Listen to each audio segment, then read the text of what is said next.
रक्षा मंत्री राजनाथ सिंह ने नई दिल्ली में लेफ्टिनेंट जनरल राज शुक्ला की पुस्तक civil military fusion as a metric of national power and comprehensive security का विमोचन किया। इस मौके पर रक्षा प्रमुख जनरल अनिल चौहान और थल सेनाध्यक्ष जनरल उपेंद्र द्विवेदी भी मौजूद रहे।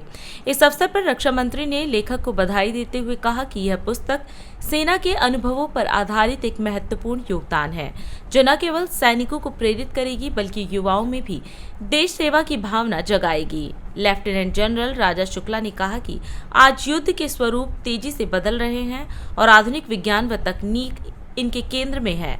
यह पुस्तक इन्हीं बदलाव पर केंद्रित है। आज लेफ्टिनेंट जनरल राज शुक्ला की book civil military fusion as a metric of national power and comprehensive security के इस विमोचन के कार्यक्रम में मुझे उपस्थित होना यह अच्छा लगा है। सबसे पहले तो मैं लेफ्टिनेंट जनरल राज शुक्ला समेत आप सबको इस पुस्तक के लिए हार्दिक बधाई देता हूं। कोई भी किताब भले ही कुछ महीनों में या कुछ वर्षों में लिखी जाती है, लेकिन उसके पीछे उस लेखक का बरसों का एक्सपीरियंस और दशकों की इंस्पिरेशन और सैकड़ों वर्षों की नॉलेज और विजडम छिपी होती है। अनेक वर्षों तक आपने जो चिंतन किया, उसके परिणाम स्वरूप यह किताब हम सबके सामने है। और मैं आपको इसलिए भी बधाई देता हूं क्योंकि आपने इस किताब में जो विषय को चुना है वह सिर्फ एडमिनिस्ट्रेटिव नहीं है, बल्कि इंटेलेक्चुअल और मॉरल डिस्कोर्स का भी वह एक हिस्सा है। हालांकि मैं स्वीकार करता हूं कि मैं अभी तक पूरी तरह किताब नहीं पढ़ पाया हूं, लेकिन किताब पढ़ते हुए जो कुछ हिस्से अब तक पढ़ पाया उन पर मैं कुछ बातें यहां पर जरूर करना चाहूंगा। मेरा पहला ध्यान किताब के ब्लर्ब पर गया, जिसमें लिखा था कि दशकों से भारत समेत अनेक देशों ने सिविल और मिलिट्री एडमिनिस्ट्रेशन को अलग अलग रखा हुआ है और इसके पीछे फियर ऑफ मिलिटराइजेशन की बात कही गई है। अर्थात मिलिटराइजेशन के डर से सिविल और मिलिट्री एडमिनिस्ट्रेशन अलग अलग रखे जाते हैं। सही बताऊं तो इस लाइन पर मेरी निगाह कुछ देर के लिए रुकी। मुझे लगा कि इस सोच को भारत की कल्चरल और हिस्टोरिकल जमीन पर रखकर देखना जरूरी भी है। भारत जैसे देश में जहां लोगों को शासन पर, प्रशासन पर और संविधान पर इतना भरोसा है, जहां पर धर्म के प्रति लोगों की इतनी गहरी निष्ठा हो, ऐसे देश में सिर्फ मिलिटराइजेशन के डर के कारण सिविल और मिलिट्री एडमिनिस्ट्रेशन को अलग अलग रखा गया हो, इस बात से मैं उतना सहमत नहीं हो पाता हूं।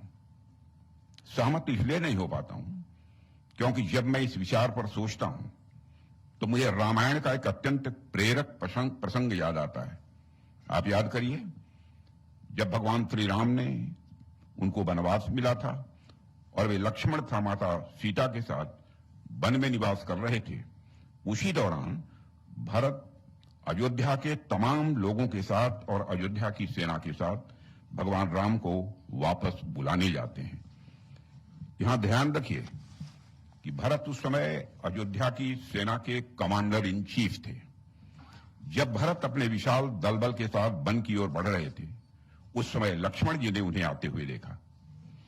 लक्ष्मण जी को यह लगा कि भरत के पास तो पूरी सेना है, कहीं वह इस उद्देश्य से तो वन में नहीं आ रहे हैं कि हम तीनों पर आक्रमण करके हमेशा के लिए अयोध्या के राजा बन जाएं।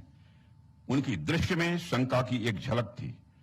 उन्हें लगा शायद भरत राज्य प्राप्त करने के लिए आ रहे हैं। जब लक्ष्मण जी ने भगवान राम से अपनी यह शंका बताई तो भगवान श्री राम ने बड़ी शांति और बहुत ही समझदारी और यह सूझबूझ से कहा था, भरत ही, तुलसीदास जी ने लिखा है, भरत ही होई न राय मधु वेरे हरि हर पद पाई कबहू की काजी सिकरनी क्षीर सिंधु बिरसाई।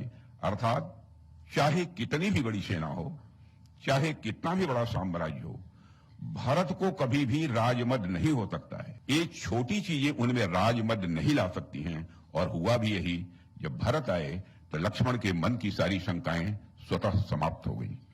हमारे यहां हमेशा पावर का उद्देश्य लोगों का संरक्षण और उनकी सेवा करना रहा है और इसी कारण भारत में कभी भी सिविल एडमिनिस्ट्रेशन और मिलिट्री के बीच कॉन्फ्लिक्ट की स्थिति कभी नहीं पैदा हुई, क्योंकि दोनों का उद्देश्य राष्ट्र की रक्षा और जनता की सेवा ही रहा है। मैं समझता हूं लेफ्टिनेंट जनरल राज शुक्ला ने सिविल मिलिट्री फ्यूजन को केंद्र में रखते हुए जिस तरह से यह पुस्तक लिखी है, मैं ईश्वर से यही प्रार्थना करता हूं कि ईश्वर इसी तरह से श्री राज शुक्ला जी को नए विचार और नए सुझाव देने के लिए तथा हमें उन सुझावों पर काम करते रहने के लिए शक्ति प्रदान करे। और इन्हीं शब्दों के साथ मैं आप सभी के प्रति आभार व्यक्त करते हुए अपना निवेदन समाप्त करता हूं। आप सबको बहुत बहुत धन्यवाद। राष्ट्र सर्वप्रथम